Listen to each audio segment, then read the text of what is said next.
All right, who's got the boat? Me. Ralph? Okay, I got two boats. First, this is a French Victor Schoeler. It's a French escort vessel, Cold War era. It's armed with 3 automatic 4-inch loading guns. It's got some kind of a depth charge thrower thing, kind of a cross between a squid and a weapon alpha. And it's got Mark 32 ASW torpedo launchers. It's I built it pretty much straight out of the box, and I had to add a solid wire cross or a yard arm because you can't put rigging on plastic. And other than that, it's pretty much straight out of the box. Destroyer? Yeah, it's a destroyer, Escort? Corvette, frigate, I don't know, whatever the French called it. And it's a little bit bigger than a destroyer escort, and it's a little bit smaller than a destroyer. Yeah, it's probably a frigate. I looked at my Jane's fighting ships of 2000, and they're no longer in the French Navy, but there's 2 of them in the Uruguayan Navy and 3 or 4 of them in the Portuguese Navy. They're all ex-French ships, so I just thought it was a neat-looking model, and it was free also. So. Yeah, that's good. Can't beat the price, yeah. Oh, Ralph's price. What'd you use for the rigging? I use the pantyhose, you know, where you unravel pantyhose. Yeah. And little tiny beads. George taught us about that about a few years back. You know, Les Lewis is really the pantyhose expert. Right. And this is here is an old Revell. It was originally a civilian Standard Oil tanker, and I built one when I was stationed in Oklahoma in the Air Force in 1957. So that's a pretty old kit. 82? That's not too old. Well, that's a reissue. Reissue. They made it into a military. Anyway, it's not a full hull model, and That can't stand there as old as we are. Yeah, I can imagine. and I'm trying to make it into a full hull model. And so what I'm doing, I'm experimenting mating wood with plastic. So I made the rest of the bottom out of wood and put it on with epoxy, and I fastened it down with screws, and I also clamped it. And What is it, a water line? Is Yeah, it's that what kind it of is? a water line in the set. bottom? I know you said it wasn't a full hole. I was just trying to figure it out. Just, hey, look.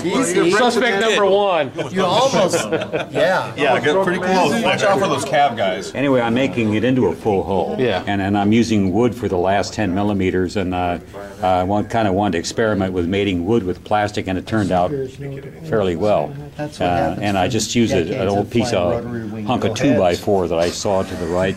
The grain looked pretty good on it, so. Yeah, it looks good. And the bottom is kind of rough, but nobody looks at the bottom anyway.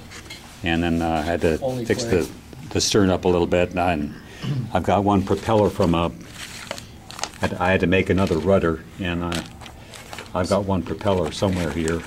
So do you sit on your front porch with your knife and block wood and whittle it, or? No, not exactly. After I saw the right thickness, I saw it out the plan form, and I just put the full on top of it and sketched it out with a pencil and sawed off the wood slabs. And I tried to pre-shape it as much as I could before I glued it together. And I used epoxy.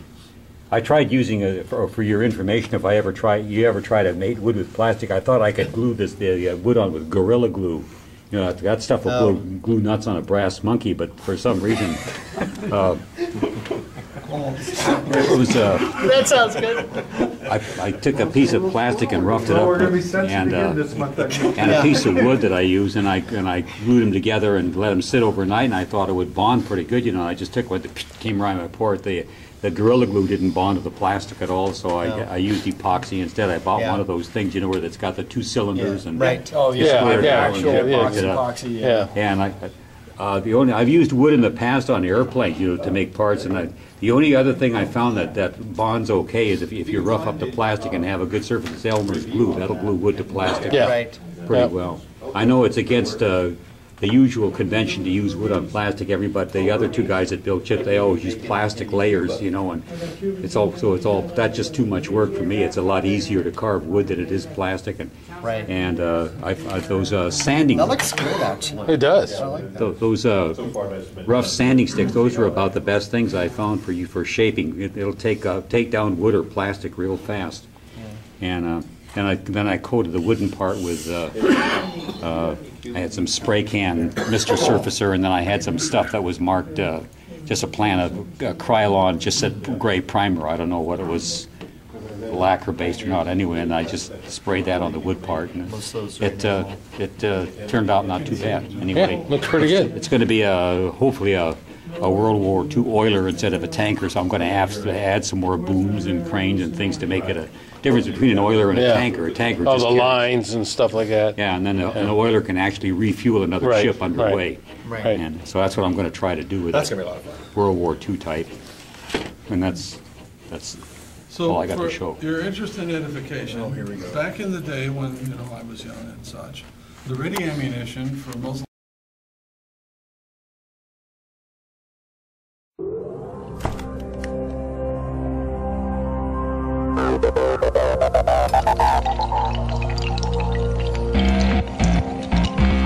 Thank you.